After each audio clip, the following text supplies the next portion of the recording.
Hello, everyone. This is another Black Conservative. I am Ryan Boland. Thank you all for joining me on this ongoing battle with gun control and teachers being armed.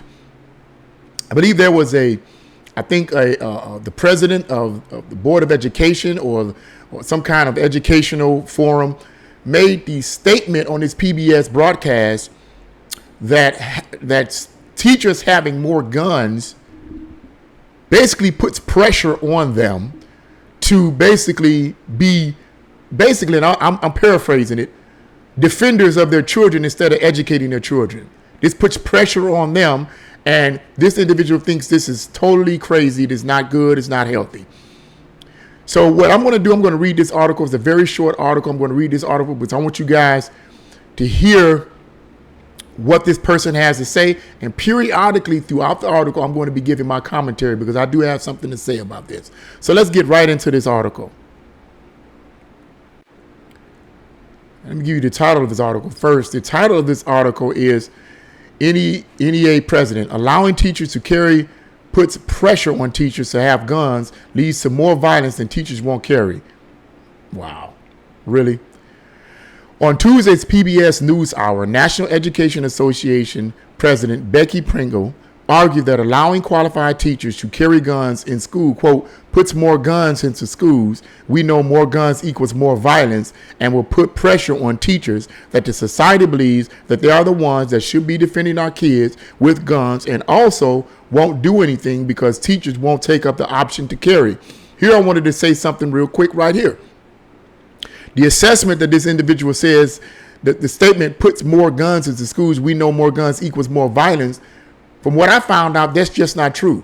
More guns do not equal more violence, but it's actually the opposite according to some statistical findings. And even Thomas Sowell, in a book that I just purchased from him the other day, states the same thing, that he said in his research that more guns in places even like England, when there was more guns were being allowed, that crime went down, violence went down.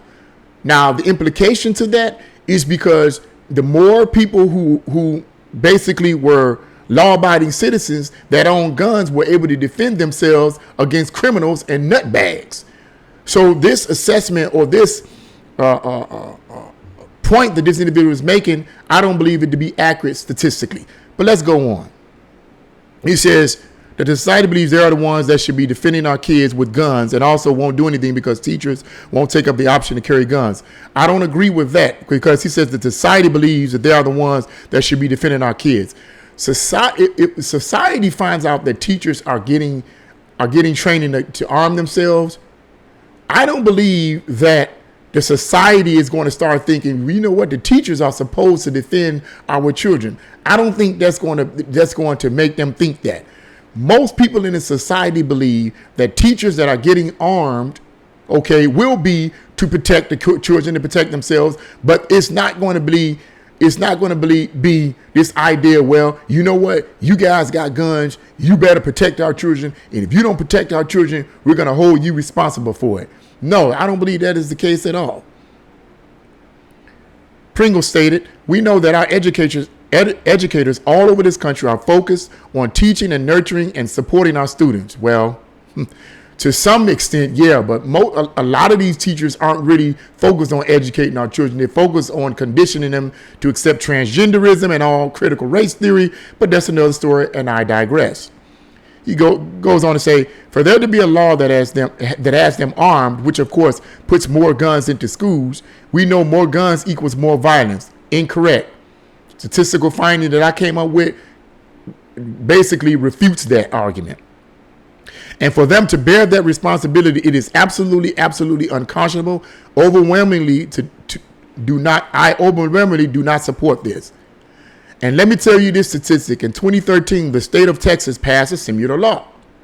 Only 361 out of a possible nearly 370,000 teachers who are in the state of Texas actually took them up on that. So we know that that's not a solution. It's not. It is a false idea that won't do anything. I disagree with this. First of all, this person says only 361 out of a possible nearly 370,000 teachers who are in the state of Ohio actually took them up on this. But that doesn't necessarily mean that they disagree with the law. If this law gives them an option, then it could simply mean that they have the option to say, I don't want to do this. It simply could be that they're scared of getting a gun. These teachers could simply be afraid to get guns. Let's go on. It's your choice.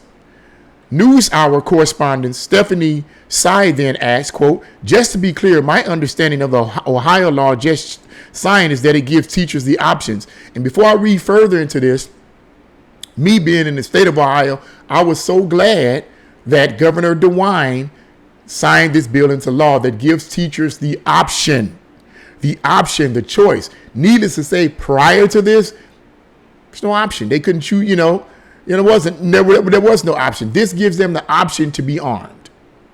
Let's go on. So I just want to say that one of the perspectives from supporters of arming teachers is that it gives them the ability to protect themselves in their classrooms if they choose to be armed.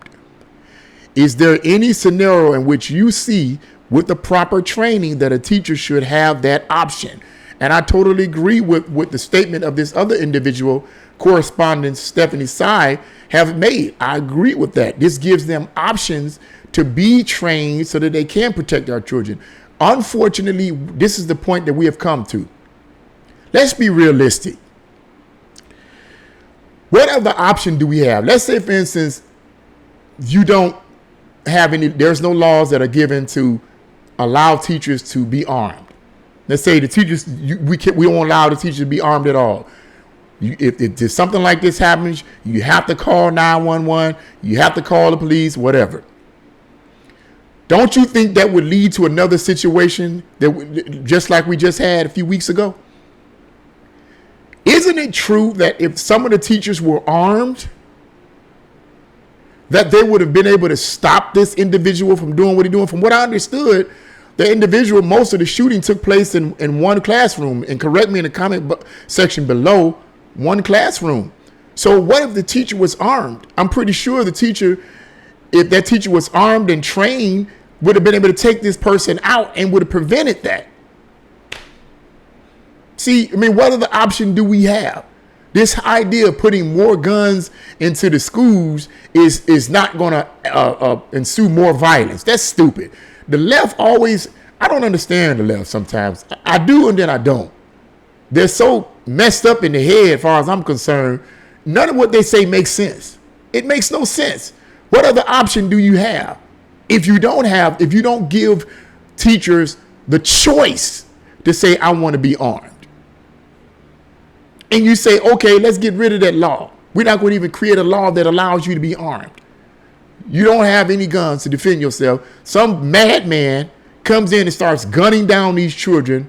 The only thing you can do is call 911 if you have the strength to do so.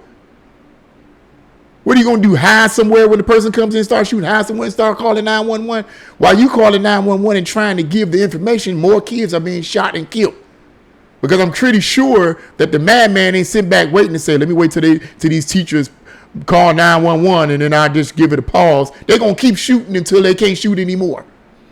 But if there's someone armed, whether it's a security guard, which a lot of times is not the case, or teachers, they'll be able to stop the culprit. And if there's a security guard, usually from what I understand, I don't know all the different in all the different states, but some of the guards, they say are armed, some of them are not armed. But you can't, I mean, if you hear shooting in the school, you got 2 or 3 floors in the school, you hear shooting, you don't know where it's at. You're a security guard, you got to run around and find out where the person is shooting all these people at. You don't want to get shot, so you're scared. I mean, come on, man. Pringle responded, I've talked to teachers all over this country, and I will tell you, as a teacher who taught for over 30 years, educators always take that additional responsibility on. They always feel like it's their responsibility to stand in the gaps for our students. So when laws like these are proposed, it puts that pressure on them that the society believes that they are the ones that should be defending our kids with guns. That's not okay to put that pressure on them. And we will continue to speak out against that. Let's see these again. I've talked to teachers all over this country. Number one, I don't believe this person talked to teachers all over this country. So whatever. I don't believe much of anything the left says. And I would tell you, as a teacher who taught for over 30 years, educators always take that additional responsibility on. They always feel like it's their responsibility to stand in the gaps for our students. So when laws like these are proposed, it puts that pressure on them that society believes that they are the ones that should be. I don't believe that. That's a projection. That's a projection this person is making. What society believes is going to believe that you're the ones that's supposed to defend our children. Come on, man. That any excuse you can make up, the left can make up to keep guns out of everything, they're going to make up. But let's see how this works out. That, and I'm going to summarize this video on this. That's the end of that article there. Yes, the Governor DeWine has signed the law, and he has just recently signed that law for teachers to have the option to receive training to be armed. But he also signed a law that would allow law-abiding, sane citizens to buy and purchase weapons, buy and purchase guns without having to be registered or having to go through concealed carry laws and pay for and go through all of that, you know. Now, that's been argued about many different people. Me personally, I don't see anything wrong with it. And here's the reason why I don't see anything wrong with it. I don't think shootings and crime is going to rise in the city of Cleveland and the state of Ohio because of it. I think it's going to decrease. And the reason for that is, as I said it to one of my coworkers, before this law was even passed and signed into law, okay, by Governor DeWine, the city of Cleveland, and I'm speaking specifically to the city of Cleveland, has one of the highest rates of gun violence in the country. This is before this law was passed. This is before this bill was signed, rather. So if this bill being signed, do you think it's going to increase it? No, because most people in the city of Cleveland already have guns. Law-abiding citizens and criminals and thugs and crazy folks already have guns. So this bill being signed is not going to make them want to say, oh, I'm free to get guns now. I'm going to buy guns now. They already have the guns. The criminals already have the guns. They don't need this bill to be signed to give them the option to buy some more guns. Number one, if they're criminals, they're more than likely not going to be able to buy the guns anyway because it's going to come up as you got a record. Man, come on. We'll see this summer. I said that the shootings was going to increase, but I said the shootings was going to increase because of the DAs, the soft peddling, soft on crime district attorneys that we have in the city of Cleveland, and the soft on crime progressive Democrats that we have. That's why it's going to rise. But hopefully, because of this new gun law that was signed into action by Governor DeWine, hopefully enough law-abiding citizens will say it ain't going to happen, bro. Okay, so let's see what happens. Let's just see. But what do you guys think about this article? Leave your comments in the comment section below. If you like this video, press the like button, share this video, and subscribe. God bless you all. See you again on another Black Conservative with Ryan Boland.